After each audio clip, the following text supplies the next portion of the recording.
And we are, believe it or not, the 7th largest community foundation in the United States, which means we're the 7th largest in the world. We have beyond $1.5 billion in the bank, and we do about $100 million a year in grant making, right? So we're like the United Way, but we're really helping our donors make informed decisions. Part of what's important about our culture is that we know what's happening in the community, right? And so today I'm going to do kind of a quick but deep dive about what are some of the demographic forces that are reshaping our city that's really based on everything that Dr. Jones talked about this morning. So Doreen said there was no pretest, but she didn't say that I couldn't do a pop quiz. And I have prizes. So you're going to shout out some answers. So we'll see how well you know Columbus. So, first question. In what year did Columbus become the largest city in the state of Ohio? C. Okay. The right answer is C. I'm going to tell you what the prizes are in a minute. It was that year that we passed Cleveland to become the largest city in the state. So next. Okay, which group A, B, or C, in rank order, now represents the largest immigrant communities in our metro? C. A. B. Who said B? B. Okay, it is B. Oh, go back, I'm sorry, there should be a... See, we're going ahead, right? So it is Latino, followed by Asian, followed by African. Does that take into account the OSU student population? It does, but keep in mind the Okay. OSU student population's always been here, Okay. right? And so we're going to get into some immigrant and refugee and foreign-born populations by the county. And you'll see that Ohio State has had an impact, but that impact has shrunk dramatically. Okay, next one. In the last census, which of these cities did Columbus grow faster than? E. Is that you that said E? I'm going to throw it.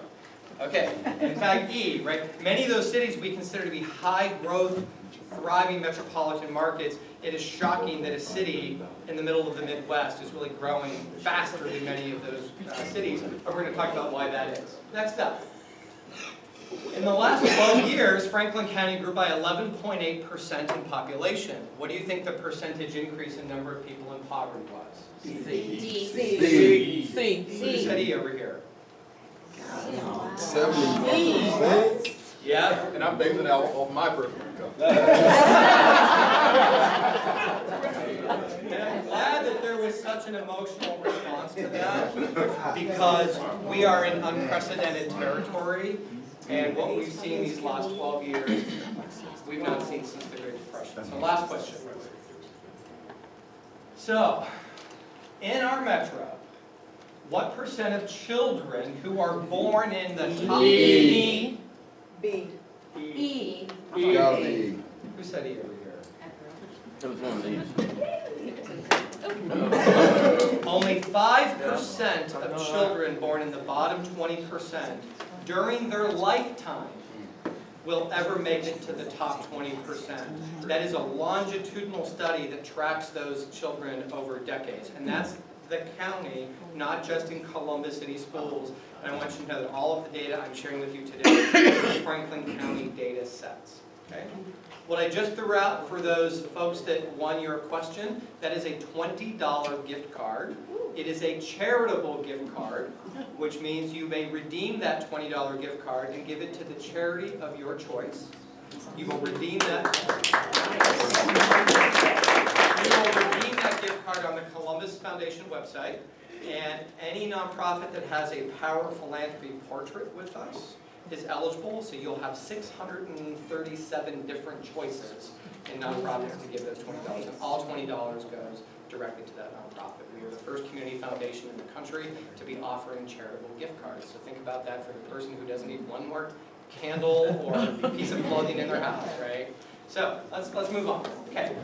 I like stories, of course, and I want to begin this presentation with what was going on in New York City in the 1970s. This is a good image of what New York City looked like when Ed Koch became mayor of New York. There was a social crisis, an energy crisis, and a financial crisis. It was about the worst time you'd want to step into a leadership role in your community. So,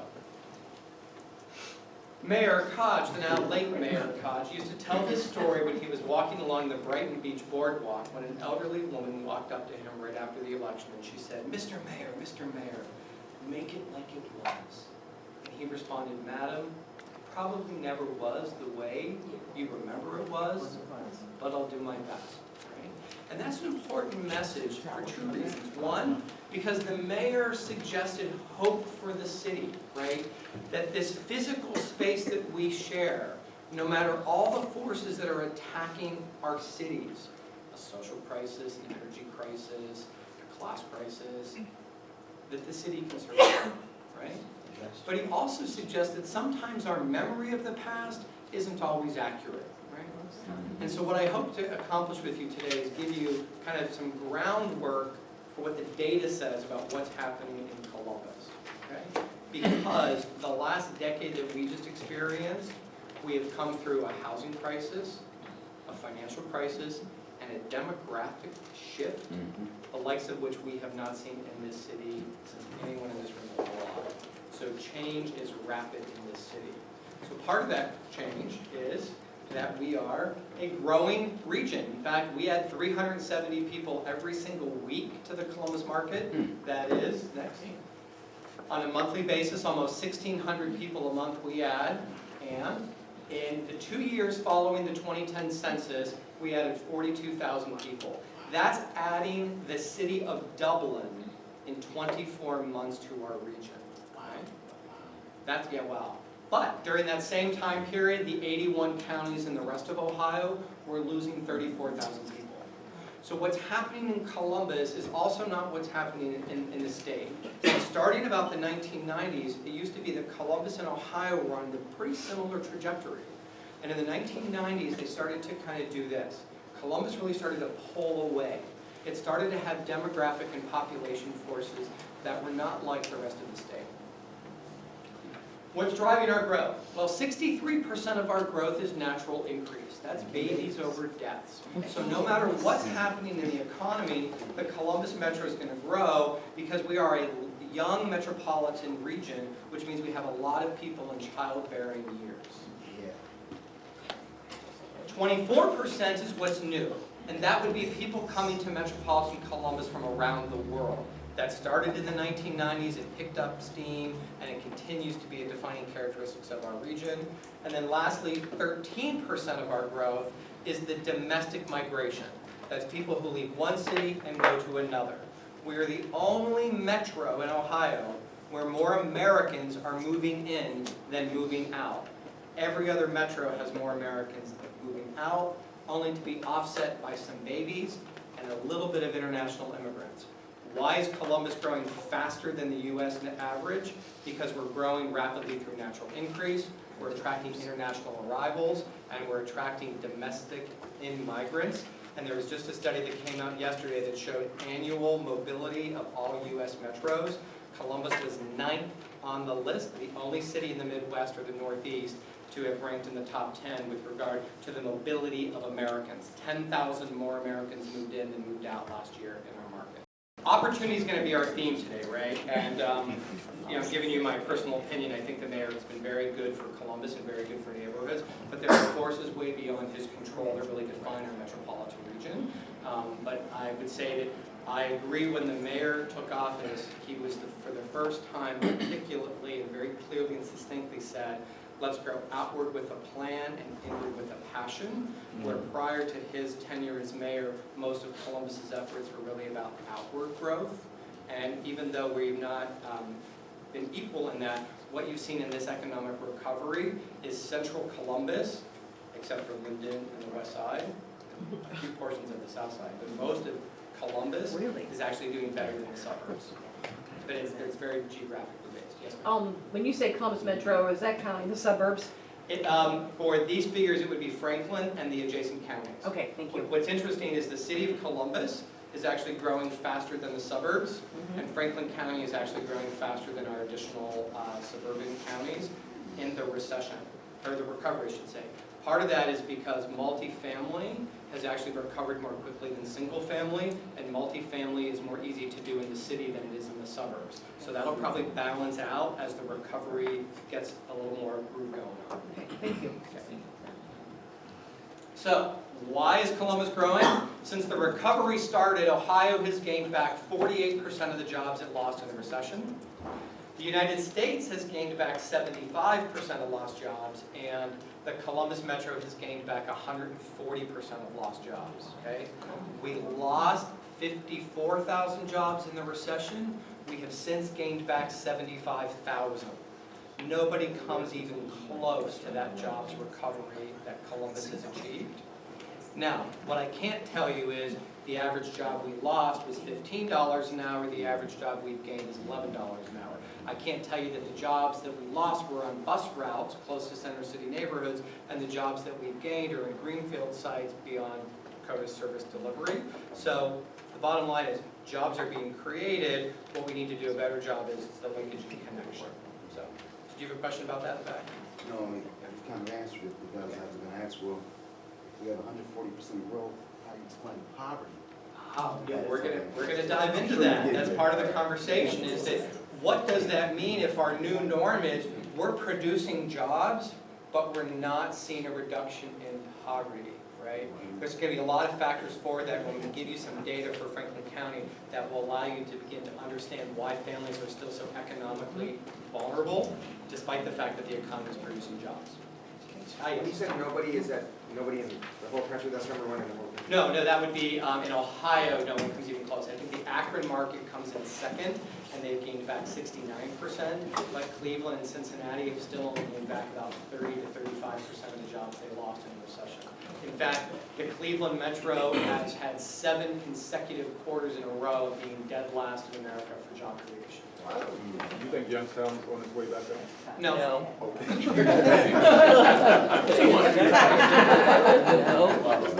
How's that for an answer?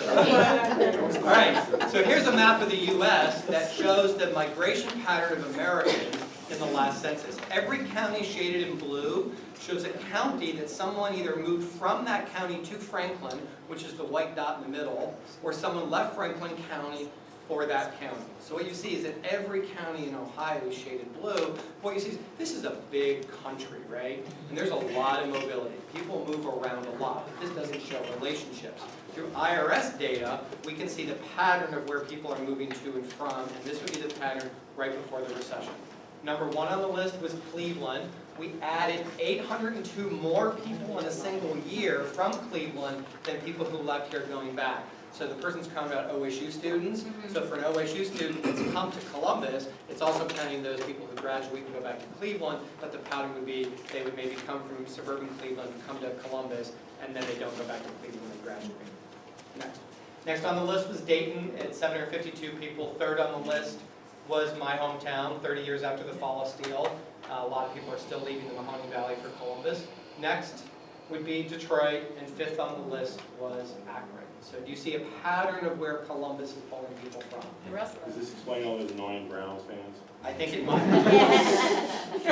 Notice there wasn't anything about the Steelers fans, right? So, when you think about people that you know, that who've left our city, just think about some of the places that they've gone. What I want you to see, and I'm about to show you the top 5 destinations people leave Columbus for.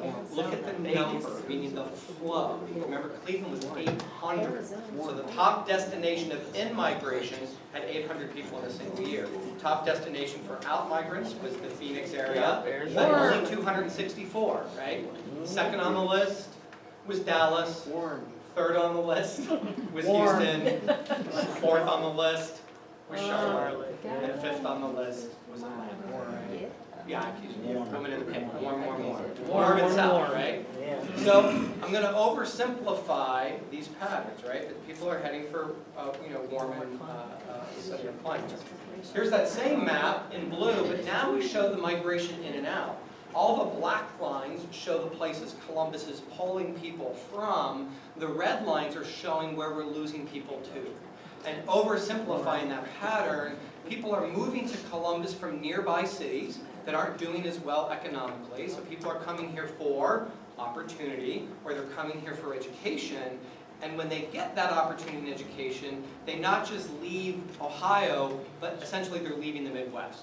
So Columbus is somewhat on this ladder up and out of Ohio, right?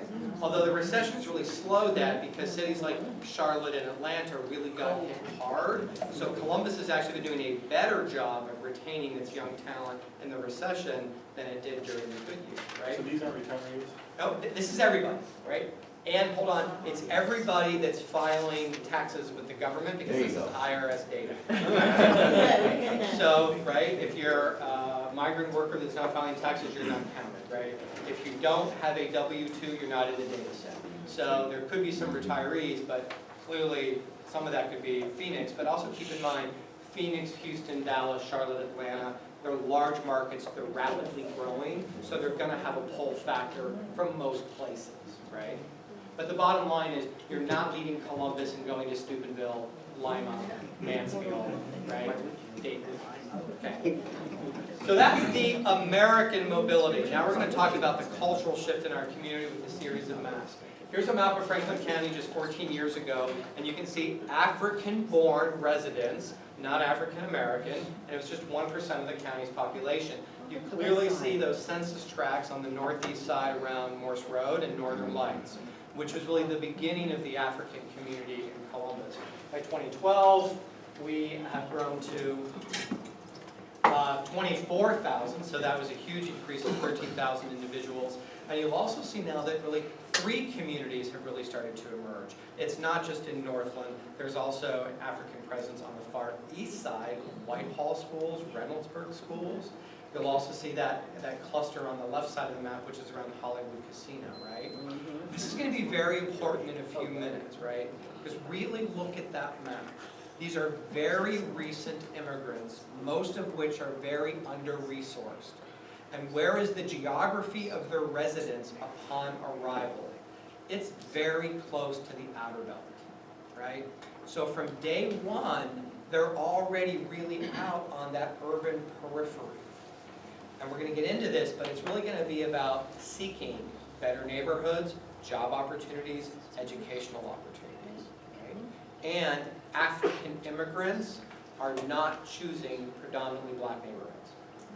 They are choosing mixed race neighborhoods that are really on that transition zone between a predominantly minority neighborhood and a white neighborhood. They've been located right there on the edge. Now we'll look at a different racial group, Asian, from 2.7% of our county. You clearly see the northwest Franklin County orientation to this population. And now we go to 2012. You'll see that those communities have gotten a bit stronger. The Asian population in Franklin County is now the largest Asian community in the state. It is growing at the fastest rate. And if you look at that northern edge of Franklin County, which is the line with Delaware, Delaware County is the only county in Ohio where the second largest racial group is not African American, the second largest racial group is Asian. And Dublin City Schools, I believe, are now 16% Asian, right? And you can clearly see that how you see Ohio State University, and then you clearly see that community in Dublin. I was recent, and I'll get to that. Okay. Let's go on to Hispanic Latino. Very small percentage of our community just 14 years ago is Hispanic or Latino, but there also were not areas of large concentrations of where that community was beginning to locate. And look where we were by 2012. A huge increase to 52,000. On the west side. And you very much see, again, a similar pattern, right? You see a community developing on the far north side in Northland. You see a very large community on the west side, but you also see communities popping up on the east side as well. But again, they tend to be pretty far away from the central city core neighborhoods. They tend to be far away from downtown Columbus. And again, this is going to be very important when we talk about what's driving residential patterns for new arrivals, particularly new arrivals that don't really understand contemporary urban geography. They don't have the historical context that Dr. Jeffries talked about. But they're figuring some stuff out really quickly upon their arrival, which is really changing their fate. Now we're going to layer those all up, and we're going to look at all immigrant groups going back to 1970. And this was probably the low point, and it used to be said back in the 70s, early 80s, that the only real diversity in Columbus was faculty at Ohio State and students at Ohio State, right? And you'll see that pattern. So go to 1980, just 2.8%. Click again to 1990, still just 3.4. 2006%, and look where we are by 2012, right? A huge change in this community in a very short period of time. And when you layer the African and Latino and Asian communities on the map, you'll see that the geographic diversity in this community is significant with regard to where these new immigrants are residing. Well, look at those numbers. 10% of the county is now foreign-born. That's 113,000 people just in Franklin County who were not born in the United States. And when you compare 1970 to 2012, this is really just not even 2 generations, really. You'll see that a couple things appear. One, just the geography of immigrant communities have changed, the size and the suburbanization of the immigrant community. It is a very different city than what it was just 30 years ago. So that's probably going to change you a little bit at a quicker pace, because I can tell you from dealing with realtors and stuff and selling my house, I live in Columbus, is that a lot of people in Columbus are retirees who are basically on fixed income, and they need the low taxes that Columbus has to survive. In fact, we had people moving in from Western to lower their tax bill. And so Columbus actually has, once that group passes, you're going to see a rather rapid jump in foreign-born or the immigrant population, because a lot of the white population is very old in Columbus. Yeah, and we're also on the cusp of major aging demographics for our community as well. So statewide, in the next 20 years, the population of Ohio is only going to grow by 1%, but the population 65 and older will grow by 24%. And so they're going to be making residential time periods because they want smaller, they're going to want convenience, they're going to want lifestyle, they're going to want lower taxes. So it'll be interesting to see how that changes. So when you drive around our city, you see these changes, right? This is the Chinese Asian market. You're shaking your head, you've obviously been there, right? This now anchors a suburban shopping center at Bethel and Sawmill Roads, right? And they moved into this location, more than tripling, maybe even quadrupling the square footage. When I was in the vestibule of this business, they had a community bulletin board, and there was a map of Franklin County. And the map was sliced off at Interstate 70. Right? Because for the Asian community, south of 70 doesn't really exist. Right? And when you drive down Bethel Road and go up Sawmill, you'll see the size of the Asian community represented in the plethora of businesses that now serve that community. Another example would be Lamico Canna. Laborio, this is the one on Morse Road. Laborio Alcator opened his first store in 2000. He now has 12 stores in Franklin County. Wow. And it is a Mexican-themed grocery store, right? A friend of mine who grew up in an apartment, or lived in an apartment complex in the late 90s, left town. He was back recently, we were driving down Morse Road, and we were in a shopping center parking lot. He said, what's going on here today? Like, he thought there was some kind of fair or festival. And I was like, no, this is Morse Road on a Saturday, right? It's a different city than the one you left 15 years ago. Another example would be the Patel Brothers grocery store on Sawmill, also recently relocated. This now anchors a shopping center with a Pier 1 Imports, just north of 161. This is a national chain Indian grocery store, and I definitely encourage you to check it out. And another example would be the Saraga Market. This is the former Toys R Us on Morse Road. When I was an OSU student, it was a Cub Foods, and we used to drive all the way from campus to Morse Road, which seemed like an eternity, to go to this discount grocery store. What's interesting about Saraga is every aisle represents a different place around the world where they sell products. And so when you leave the store, you're greeted by this thank you wall, which really says thank you in all of the different languages that represents the items sold at the store. All of my other examples were very focused on a particular cultural community or food product, where this one is the first in Columbus to be a global market. One of the things that I hope you'll recognize with my little anecdotes is how many of these businesses have replaced chain stores, right? The Global Mall on Morse Road replaced the TJ Maxx. This replaced a Toys R Us. The Cam Market replaced like a Joann Fabrics, right? So as that population, this is our theme, as the population moves up and moves out, if there's not a replacement population, you get abandoned neighborhoods. And in Columbus, what's happened is, as a lot of that retail business and households left Northland and went to Polaris, they were replaced by different types of businesses, right? So I ask you to drive down Morse Road from 71 to Cleveland Avenue and take a look at all those shopping centers and count how many vacancies you can find on Morse Road. You will find very few empty storefronts. And an Ohio Wesleyan geographer polled every business permit the city of Columbus issued on Morse Road, and of the 180 businesses started on Morse Road, the vast majority of them had either African or Latino surnames, right? We know that demographically the income profile is trending downward, but the dollars are turning over more frequently in these cultural communities, right? There really aren't any Germans in German Village anymore. There really aren't Italians in Italian Village. And I will say that I'm giving the Short North all kinds of credit, right? The Short North is our local destination. But I will tell you to just think for a minute that Morse Road did what the Short North did in half the time, and Morse Road is just as local as the Short North. You may not know what many of those businesses sell on the inside, just like I don't know what a lot of those galleries are selling, right? But we don't appreciate, in my opinion, Morse Road for its economic vibrancy, its cultural diversity, and what it has given back to the city with regard to a tax base. Northland Mall is long since gone, and a lot of people feared that entire part of the city was going to fail. And it has not, in my opinion, failed. It's just changed. In fact, do we have much of an Arab population? Do you have much of an Arab population? If so, where? There is, you know, it's interesting, I'd have to go back and like pull the numbers, but I recently did a site visit for National Church Residences for an after-school program that they do at an apartment complex in the Hilliard School District at Hilliard Rome Road and Hague, and almost the entire apartment complex were Iraqis. There's also a rapidly growing Palestinian Moroccan community, in like literally just kind of in that corridor between Clintonville and the University District. There are several, and like Iraqi like Kurds, like a really big Kurdish population right outside of Clintonville. And I actually took a group of students to the CRC to hand out food, and their entire population they're handing out to is Arab.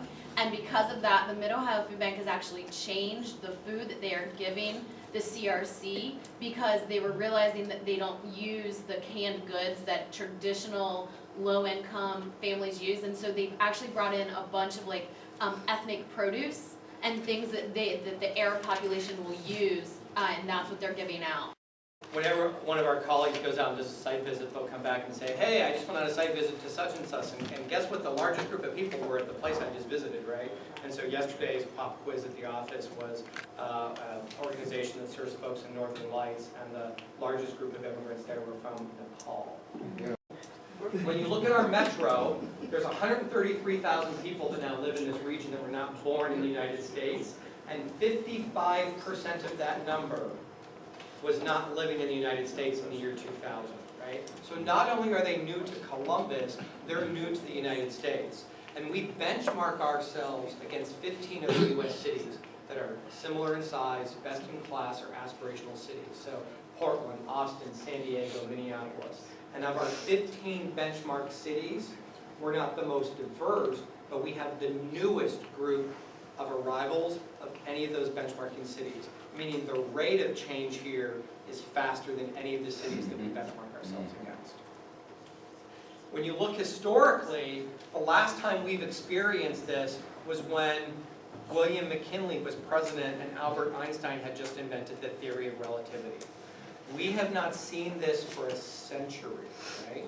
And so what does it mean that more people are coming to our community, not just from Cleveland and Dayton and Youngstown, and they are, but people are coming from around the world. And what will it mean to the schools and to businesses and to the cultural competency of our nonprofit sector if this rate of change continues? So we're going to hear, just click a couple times, Matt. This represents the continent of origin of immigrants coming to Columbus just since 2000. What will be obvious here is not just the size of the flow, but the diversity, right? Hit one more time. Okay, stop there.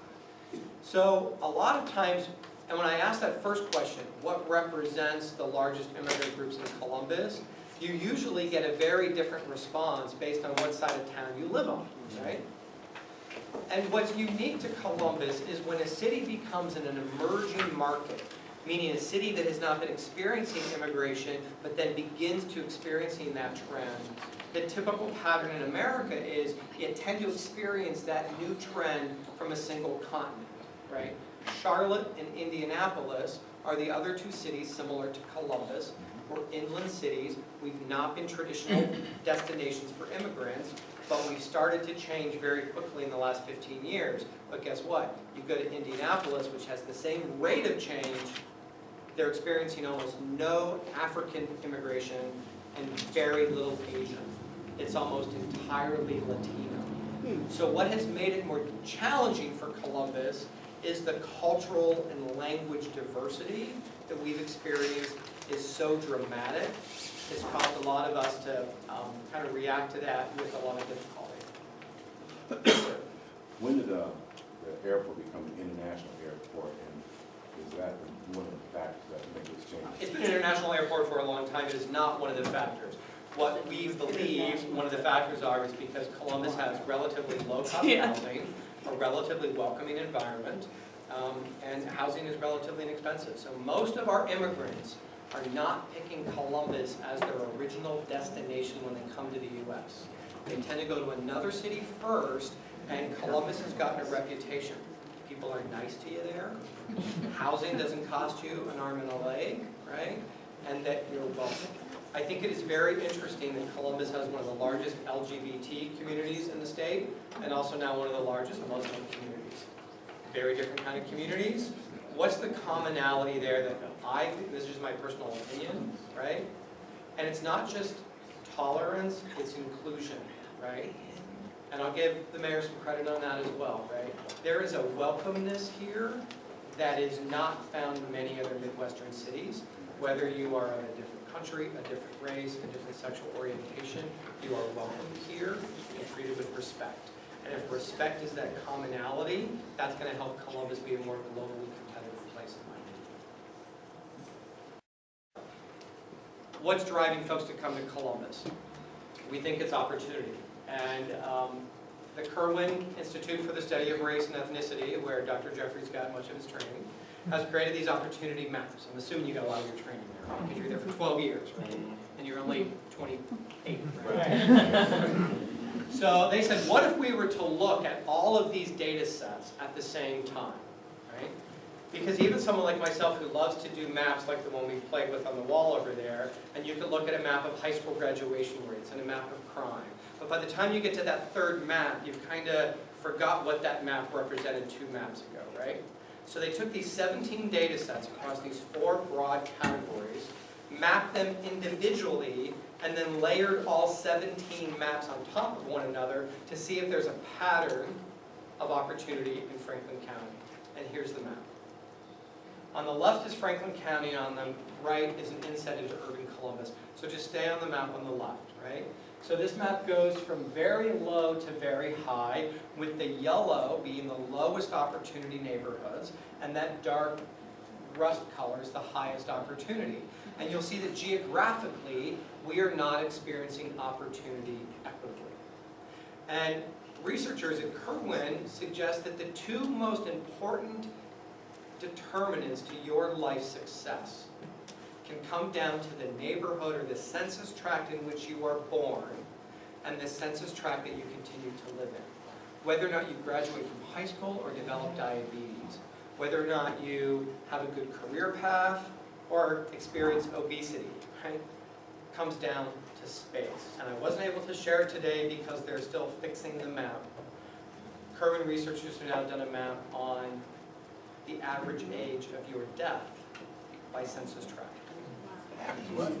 The average age of your death by census tract. And if you live in my census tract, you will die 21 years earlier than someone who lives in Dublin.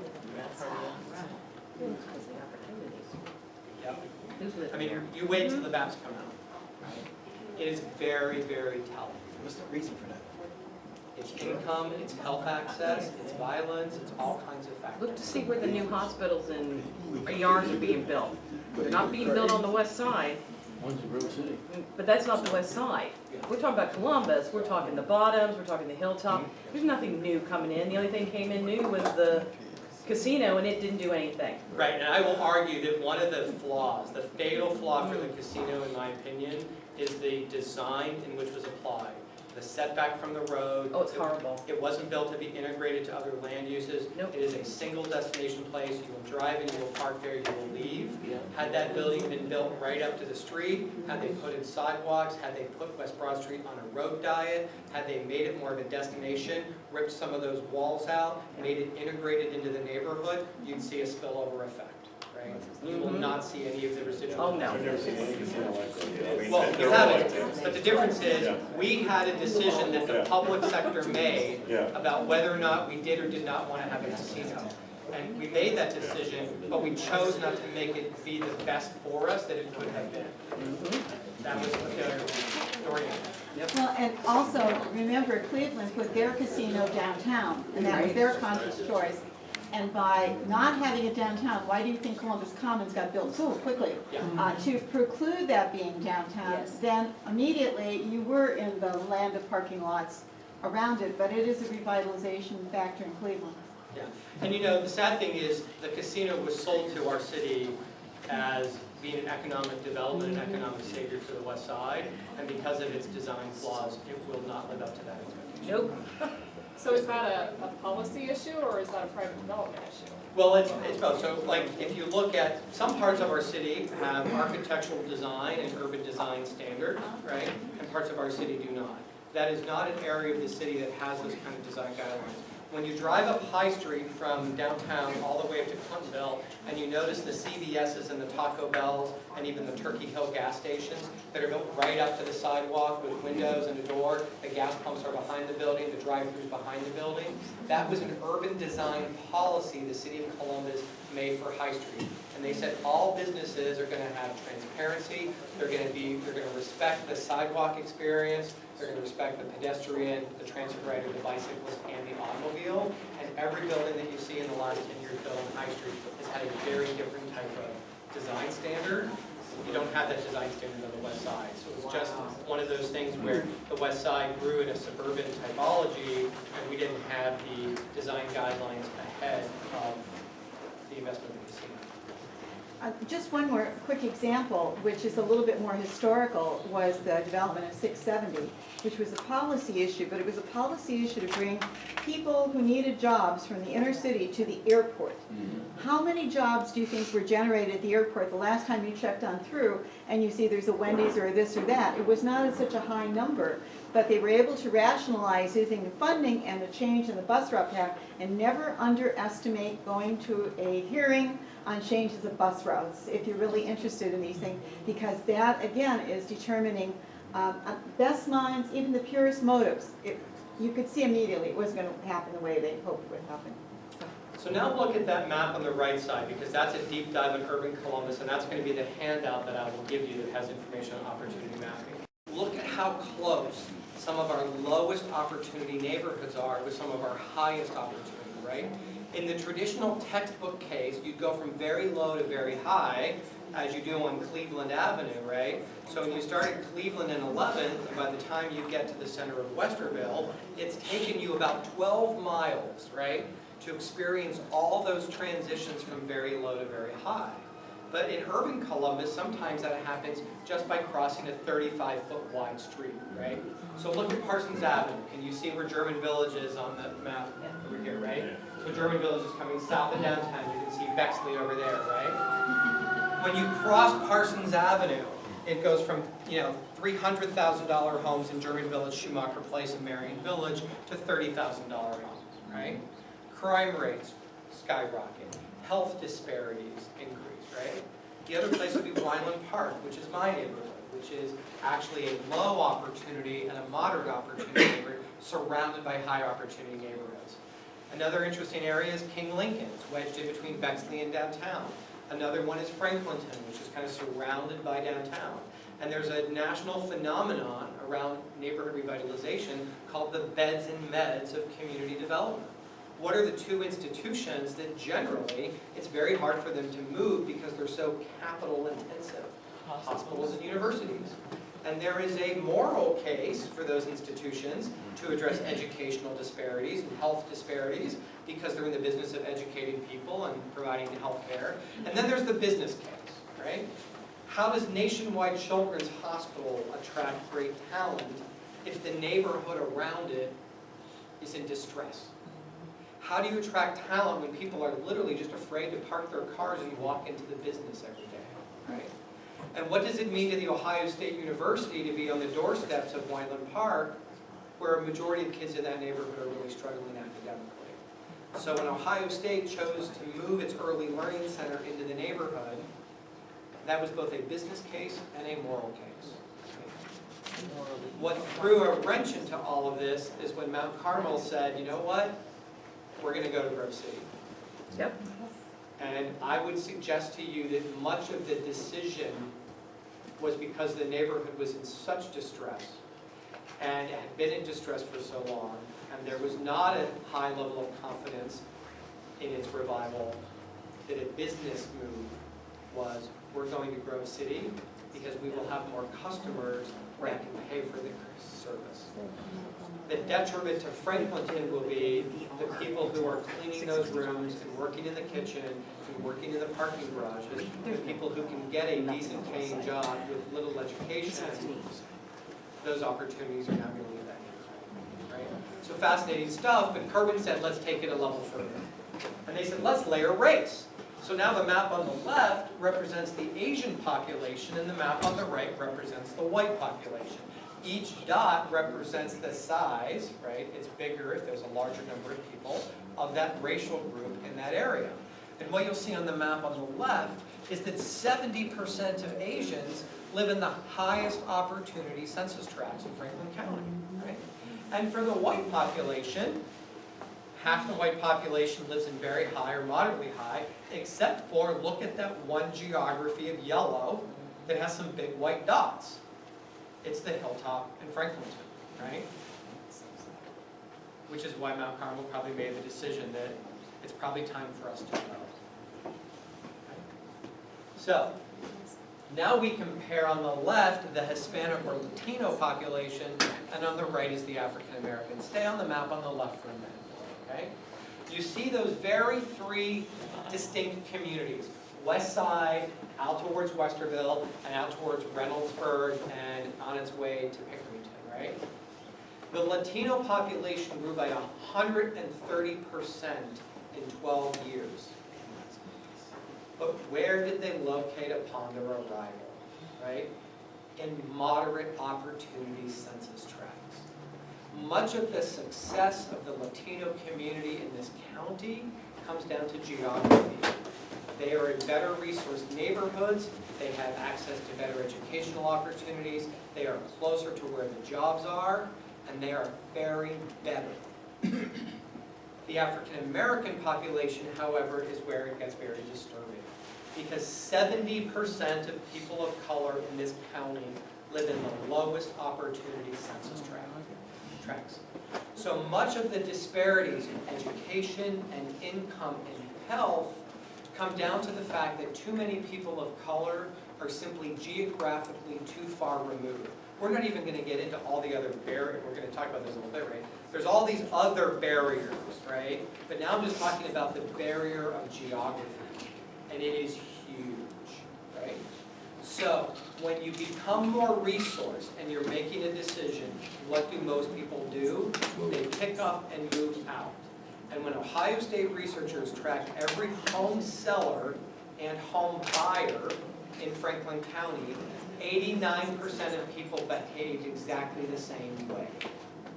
They moved up 50% in price, and they moved at least 1 mile further away in the radial direction they were already heading, right? It's all about those edges, right? So Westgate is a very stable neighborhood next to the hilltop.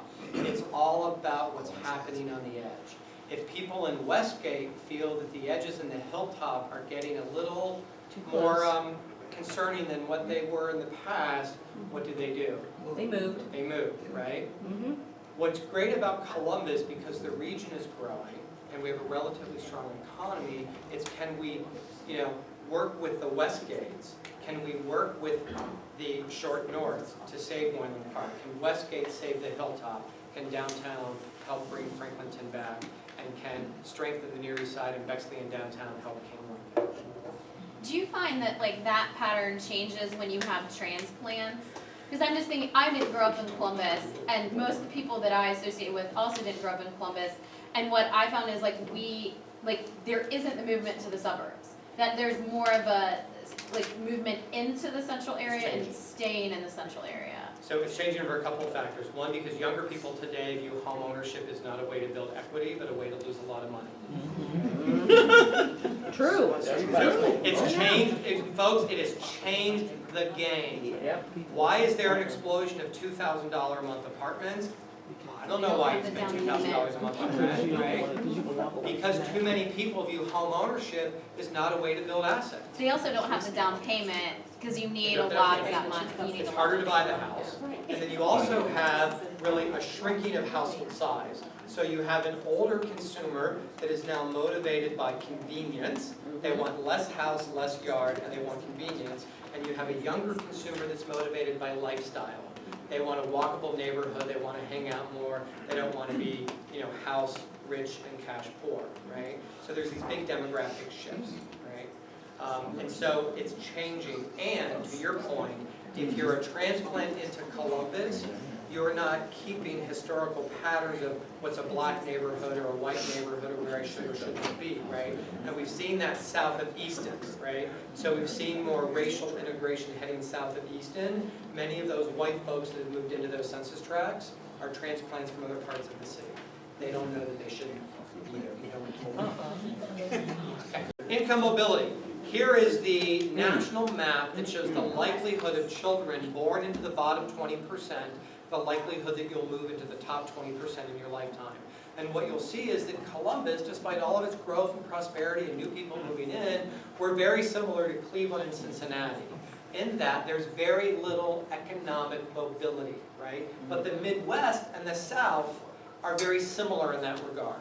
And while there are many characteristics for this, and we can send you the link to the Harvard study that the New York Times has done with them, one of the largest contributing factors to a poor person's ability to move up the economic ladder was the concentration of poverty in your neighborhood. Okay? So if you're poor and you live in a mixed income neighborhood, you are more likely to move up the ladder than a poor person in a poor neighborhood. And because of the disparities of income by race, white low-income people tend to live in more economically integrated neighborhoods than poor people of color tend to be in predominantly poor neighborhoods. So now let's talk about poverty. Just to give you the template of what poverty is for household size, if you make $11,000 a year as a single person, you will not be in the upcoming data sets. If you're a family of 3 and you make $18,900, you won't be in the upcoming data sets, okay? Because these are the federal guidelines for what poverty is for Franklin County, and I just wanted to give you that number, right? So we're talking about who's below that federal poverty line. Again, starting in 1970, by the way, pay no attention to that big green area. That's Port Columbus Airport. Very few people live there, but it looks very big because of how much land the airport takes up. What you see in this map in 1970, though, is the absence of neighborhoods of concentrated poverty, okay? Because researchers suggest that 40% is the magic number. When a neighborhood's poverty hits 40%, that neighborhood no longer works for the people who are poor, and it doesn't work for the people who aren't poor. That's the magic line when people decide to pick up and move out. That's the magic line when schools start to not perform as well. That's when crime starts to grab hold. That's somewhat of a magic number. I mean, you go to 1970, other than the and we're 1980, just hold right there, Matt. But we were in 1970, the only area was the area that Doreen was talking about, where Poindexter, Sawyer Manor, and Trevor Heights was the nearest size. By 1980, the poverty rate was at 12.3%, and by the way, in 1970, the national rate was 13%. So 103,000 people living in poverty, it went up 18,000, which is not a huge number because the county grew, but look at how many places are in that dark blue and dark green. So to this young man's comment about Sullivan Gardens, you start to see Sullivan Gardens would be the really dark green, right there above my finger, right? And so by 1980, it was really starting to be on the slide, now in 1990. Again, look at the areas of dark blue and dark green. That's really when our urban neighborhoods started to hit a distressed threshold. And it wasn't until this period that you started to see these neighborhoods really begin to fall apart, meaning the rise of vacant and abandoned housing, right? The gangs taking hold of some of these communities. We'll go to 2000. Now look what happened between 1990 and 2000. The poverty rate actually fell in Franklin County. And despite the fact that we grew by 107,000 people, we only added 368 people to the ranks of the poor. Think about that for a minute, right? For an entire decade, we did not see a single increase almost of a person in need in this county, despite growing by 100,000 people. And also by 2000, look at how many neighborhoods were in that dark blue. And those couple dark blue areas on the north end are OSU students. So they're only temporarily poor. And by the way, college students probably account for somewhere between 1 to 3% of Franklin County's poverty rate. But to your point, they've always been here, right? So when we look at these poverty statistics, we're usually not too worried about the neighborhoods directly on Ohio State's borders because they're not the poverty families that we're usually concerned with. And by 2012, here's the map, right? A huge increase in percentage, in total numbers of people, and back to those neighborhoods in distress, right? So in this period, we grew by 120,000 people, but added 87,000 to the ranks of the poor. The last time this happened was the Great Depression. There were lots of reasons for this. We'll get into a few of those. But the real problem is that increase in distressed neighborhoods that don't work. How is it that the city of Columbus can grow by 11,000 people every year like clockwork? The metro can grow by 20,000 people every year like clockwork. But in a 4-year period, the number of vacant and abandoned homes in the city went up by 100%. There were other forces at work that are laid in the history of what Hassan talked about that really are still manifesting themselves today. What were the neighborhoods in Columbus that were hurt the worst in this recession? Driving Park, Linden, Hilltop, right? Neighborhoods that have a high number of homeowners of color, and they were hurt the worst. And the housing values in those neighborhoods have not recovered, despite the fact that the housing values in Franklin County have recovered. They've not recovered in those core Central City neighborhoods. And so my fear is the increase in vacant and abandoned housing, the distress of those neighborhoods, the desire of people to want to pick up and leave has only gotten more severe. And there is a big difference, right? There's a lot of people who think that as soon as times get better, they're going to pick up and leave, but they may not go anywhere for 20 years. And when you're thinking that way here, your behavior of whether or not you're willing to fight for your neighborhood is very different. Because in your mind, you're going to go soon, even though soon never comes. Comparing 1970 to 2012, it's the geography of poverty, it's the distressed neighborhoods, and it's the third trend, it's the suburbanization of poverty, right? Which has really caught a lot of the suburban school districts off guard because they really don't know how to deal with it. Right? Worthington would probably be the best example. They went from 8% of free and reduced children to 24% just in the 3 years of the recession. That was a 300% increase. Give you a perspective, just hit once. We could fill OSU Stadium not once, but we could fill it twice with the number of people in Franklin County that fall below the federal poverty line. So if that gives you a great mental picture of what we're up against, There are 209,000 people just below the poverty line in this county. Comparing us, just hit 3 more times. Ohio is doing a little bit worse than the US. Our region is actually doing better, but it's really these trends in Franklin County that have us really to be concerned. There's a lot of dialogue in the press about Columbus having the highest poverty or the second highest poverty. That came from that benchmarking study that compared us to 15 cities. But I want you to know that Columbus is actually faring pretty well compared to national and state averages. It's what's happening in Franklin County is what's the alarming trend. And there are some demographic forces at work that are doing that. So when we compare poverty by race, you can see some pretty dramatic differences. Well, what's one of the demographic things that happened in the last census for Franklin County? It was the first decade ever where the white population of Franklin County actually fell in real numbers. We grew by over 100,000 people, but the white population didn't fall percentage-wise, it fell in real numbers. Why? Because many of those higher resourced white households picked up and moved out to Delaware, Lincoln, and Fairfield counties, right? And if the white population has the lowest poverty rate, and they pick up and move, and they are replaced by college students, immigrants, or a minority population, it's going to change the demographic profile of Franklin County, right? So we need to really look at this spatial movement in this county to really understand poverty. When we look at it by educational attainment, and this should give you school for thought for your lunch discussion potentially, look at the difference in Franklin County and the poverty rate between people who've not finished high school compared to people who do. You cut the poverty rate in half just by getting out of high school,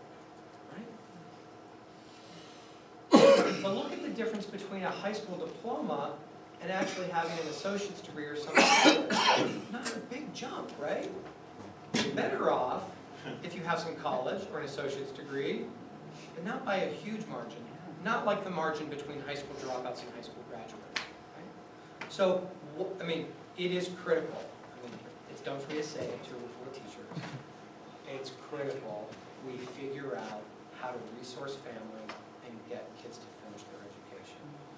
I mean, it is so fun. I mean, it's an economic issue, right? There's that moral argument and the business argument for the hospitals and universities. It is a moral argument, but it is a business argument for this community.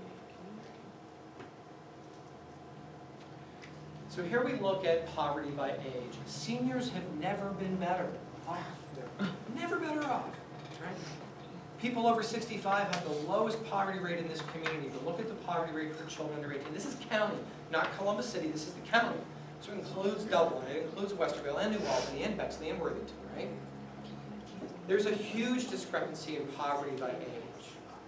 And as that age poverty issue moves up that age cohort ladder, that is really going to change our ability for workforce development issues, to grow the regional economy, because of the disproportionality of poverty by age.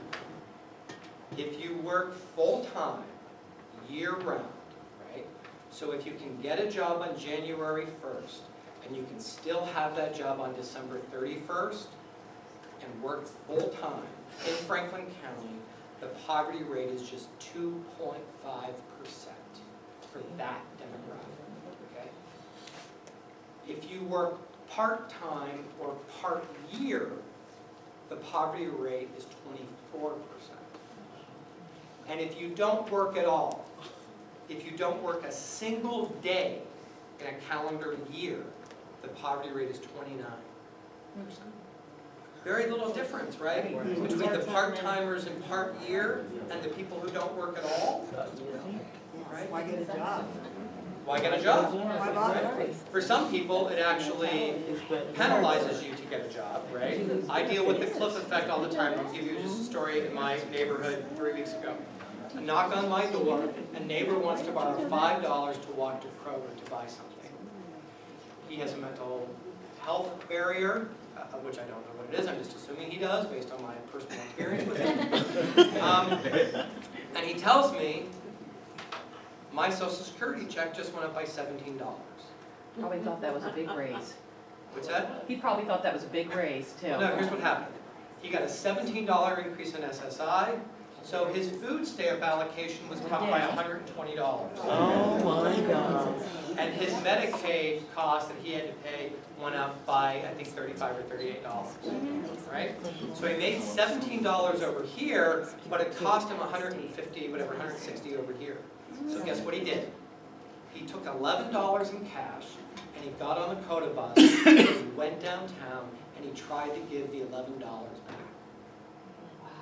back. It doesn't work that way. Nope. That's just one example of the cliff effect, but the other cliff effect is for people who are getting other types of public assistance, when they move into the labor force, the job doesn't pay them what those subsidies provide them, and they lose the gap. So one of the things that we're trying to figure out in Wyland Park, and I'm just kind of making up the scenario, if the totality of your subsidy right now for non-working is $16 an hour, and if the job you can get is $8 an hour, you essentially are losing that difference. So what we're trying to do is work with our nonprofit partners to say, as you move into the labor force, we'll make you whole on the gap that you will lose, right? And what are the barriers that prevent people from getting that job on January 1st and keeping it by December 31st? There's transportation barriers. Oh my gosh, what, there's childcare barriers, right? Right? There's healthcare barriers, right? So that first slide was, we've got to make sure our young people are finishing high school, right? And then if we want people to participate in the workforce, we have to deal with the gap, and we have to deal with the barriers. The transportation, the healthcare, the childcare, right? So there are some very specific strategies that we need to employ that we could see some progress. And United Way of Central Ohio has just come out with their new strategic plan. And moving forward, United Way's entire focus is intended to be what are the root causes of poverty and what are the pathways out of poverty, right? So we have to, as a community, begin to invest into what those strategies are. Last trend of the day, economic segregation. The new form of segregation is not necessarily just the color of your skin, but it's what's in your wallet. And if you look at 1980, you'll see that 10.7% of the county was poor and essentially living in poor neighborhoods. And 5% was wealthy and essentially living in wealthy neighborhoods. Meaning, what is the likelihood that your neighbors are going to be substantially different than you based on income? And by the time we got out to the 2005-2009, a third of our county was living in income isolation, right? So you're either wealthy, and you're living around other wealthy people, or you're being lower income and living around other people who are lower income. And so OSU mapped it, and here's the map. Every blue dot represents 25 households that make 100 grand. Every yellow dot represents 25 households that are in poverty, right? Do you see a pattern? Can you find Bexley?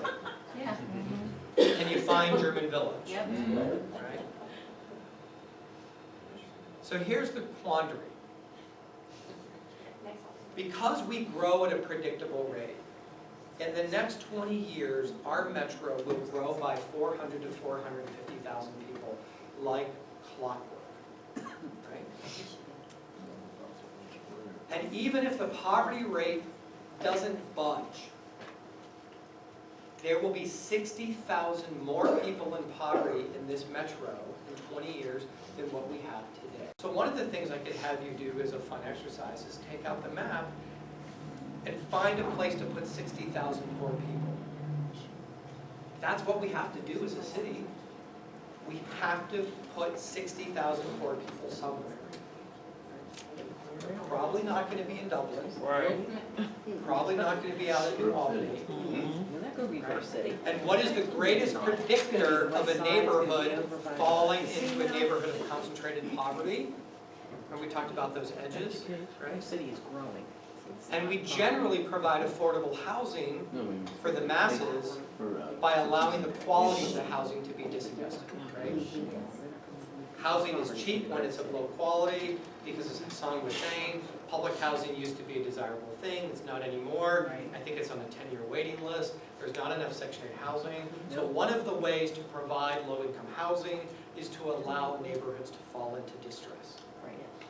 And if the neighborhoods closest to downtown are actually starting to do better, poverty is really moving away from downtown. It's moving away from downtown on the north side and on the east side. And poverty tends to be moving in a pretty predictable pattern in Columbus. It is really moving northeast, and it's really moving east, predominantly. It is knocking on the heels of Westerville, and it has been knocking on the door of Reynoldsburg and Whitehall and Pickerington for a little while now. It's about to start knocking a little louder. So we've got a challenge, right? It's a housing issue, it's a transportation issue, it's a public policy issue, it's an education issue, and they're all linked. And the only thing I can say is if we just focused on one of those things, we're not going to see the success that we will if we work on all of those. And I don't want to leave the day on a buzzkill. Because despite all of these changes, and again, I just wanted to make sure that we had a level playing field with a real understanding, because you guys more than anyone see these demographic shifts every single day in your schools, right? Most people don't get the luxury that you do of seeing it every day firsthand, but I hope the maps have just connected some dots for you, figuratively and literally. But believe it or not, Columbus is actually coming through these demographic forces better than most cities, right? And we are starting to see a reduction in poverty. Last year was the first year in 5 years the poverty rate actually fell. The economy is continuing to produce jobs. And when we look at broad indexes of economic stability, Columbus is actually doing very well. The issue is, can we support our schools? Can we remove those barriers? Can we make the linkages to take advantage of that opportunity that we have as a region? And I just want you to be as optimistic and proud of your city as Mayor Koch was of his city, right? Because he had determination and perseverance that his city was going to survive. And I think we need to have that every day, but we need to have that grounded in data and real information, and not just a hollow, hopeful message that we'll overcome, because you guys are the ones doing the work. And I just want to say from the bottom of my heart, thank you for all that you do with young people. I know it is tough. I could not do it. And I just want to say thank you for letting me talk with you this morning.